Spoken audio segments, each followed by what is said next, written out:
अस्सलाम वालेकुम रहमतुल्लाहि वबरकातुहू। नाज़रीन, Javed Iqbal Cheema from Manchester UK से एक छोटा सा तैयार आपके सामने और रख देता हूँ। बाकी एक बात ज़हन में रखें, सारे मेरे तज़िये, सारे मेरे फरमूदात, सारे मेरे कौल व फेल, सारी मेरी प्लानिंग दरी की दरी रह जाएगी, होगा वही जो मेरा अल्लाह चाहेगा। ये बात एक जहन में रखें, इस बात को कभी ना भूलें।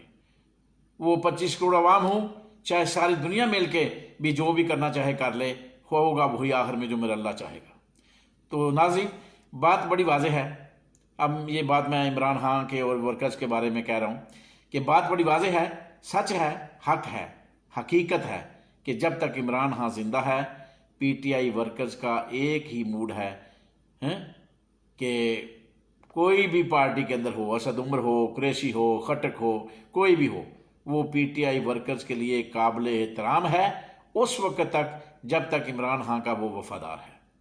जो इमरान खान का वफादार नहीं है वो पीटीआई वर्कर्स के लिए काबिल एहतराम नहीं है। अब ये बात असल हकीकत है, ये मैंने आपको बता दी, जो बहुत ज़्यादा अक्लमंद हलकों की समझ में नहीं आ रही, कि किसी की और लोटे की भी किसी समझ में नहीं आ रही, चाहे वो किसी भी शक्ल में सामने लाया जाए। इसलिए प्लानिंग करने वाले, जुल्म करने वाले जालिम नए नए तजर्बात कर रहे हैं कि किस तरह वर्कर्स पीटीआई को तकसीम किया जाए, इस नज़रिए से हटा दिया जाए कि कुछ अर्सा के लिए पीटीआई वर्कर्स इस बात पर आमादा हो जाएं कि इमरान खान के अलावा या इमरान खान की मर्ज़ी के बगैर वो किसी और की रहनुमाई कबूल कर लेंगे। तो ये गलत है, ये नहीं होगा, क्योंकि पीटीआई के अंदर कोई लीडर ऐसा नहीं है जो इमरान खान की रहनुमाई के बगैर मकबूल हो। बड़े नाम हमने देखे जो इनकलाब के नारे लगाने वाले थे, एक रात के चंद लम्हे जालिम को बर्दाश्त ना कर सके।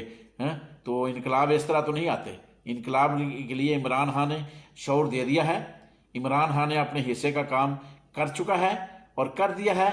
अब ये जो नौजवान जिसके अंदर ये शौर आ गया है, वो उसने अभी 20-30 साल जिंदा रहना है, और ये 20-30 साल इस मुल्क की तकदीर किसी तौर भी नहीं बदलेगी जब तक ये नौजवान जिसके अंदर ये शऊर आ चुका है उसको तसल्ली बख्श जवाब नहीं मिल जाते। अब फैसला परवेज़ खटक वगैरह ने या जालिमों ने नहीं करना, अब फैसला अवाम ने करना है, क्योंकि अवाम के समुंदर के आगे आज तक कोई नहीं ठहर सका। ये दुनिया की तारीख है कि अवाम घरों से कफन बांध कर निकलती है तो इनकलाब आते हैं। श्रीलंका में क्या हुआ, फ्रांस में क्या हुआ, ईरान में खमेनी कामयाब कैसे हुआ, सिर्फ और सिर्फ आवाम के साथ देने की वजह से। हत्ता कि अमेरिका में भी इनकलाब आया था तो अमेरिका तरक्की की तरफ गामजन हो गया था। तरक्की के अंदर लोगों को, तुर्की के अंदर लोगों को टैंकों के आगे लेटना पड़ गया था तो उर्दगान कामयाब हुआ था। अगर अवाम तुर्की के ना निकलते तो आज तुर्की का नक्शा भी बदल चुका होता और तुर्की तबाह बर्बाद हो चुका होता जिस तरह मिस्र हो चुका है। तो ये बात बड़ी वाज़ेह है जो आपको सबको समझा रहा हूँ कि पीडीएम की टोले की कारकर्दगी, जनाब जन्नत साहब ने सारी बदनामी अपने सर ले ली है। ये इतनी जिम्मेदारी नहीं लेनी चाहिए थी उनको, मेरे नज़दीक उनको इतना बोझ नहीं उठाना चाहिए था। अगर जन्नत साहब ये समझते हैं कि वो सदा रहेंगे तो ये उनकी भूल है। किसी और की गंदगी का बोझ अपने सर पर उठाने वाला कभी अक्लमंद कोई लिस्ट में शामिल नहीं होता। हमेशा उन लोगों ने लानते ही समेटी हैं। सवाल ये पैदा होता है कि जन्नत साहब ये गंदा बोझ किस मकसद के लिए उठा रहे हैं और अपनी दुनिया और आखिरत दोनों तबाह कर रहे हैं, मगर उनकी आंखों पर पट्टी बंधी हुई है कि वो समझ रहे हैं कि वो दुनिया बना रहे हैं।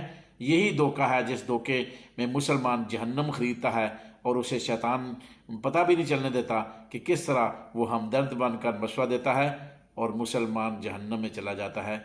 ये बात जन्नत साहब को कब्र में पहुँचेंगे तो उनको पता चलेगा, उससे पहले शायद उनको ना पता चले।